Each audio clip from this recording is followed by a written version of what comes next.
kung hindi gapang walang galawan ang mga sasakyan kagabi sa Marcos Highway pa Marikina at Antipolo. Merong inabot ng 3 oras galing pang Mandaluyong. Hanggang 5 oras ang kalbaryo ng iba. Muntik na raw silang magpamorningan sa daan. Yan ang aking mga kaibigan. Lakad na lang para Ang ilang naipit, naglakad na lang. Tila napaaga nga raw ang alay lakad sa Antipolo.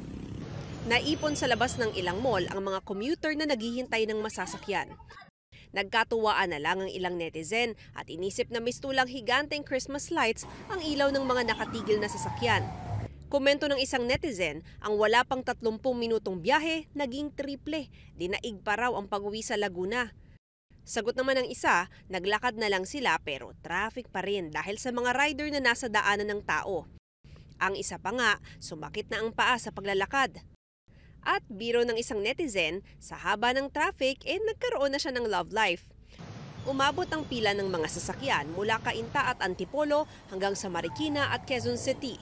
Mismong si MMDA Swift Traffic Action Group Commander Bong Nebriha, kalahating oras daw naipit sa traffic, gayong 1 kilometro lang ang biyahe niya. Wala naman daw vehicular accidents at road reblocking kagabi, sabi ng MMDA. Sadyang marami lang sasakyan galing sa C5 at EDSA. Noong Biyernes nga, bumigat ang rush hour traffic sa EDSA.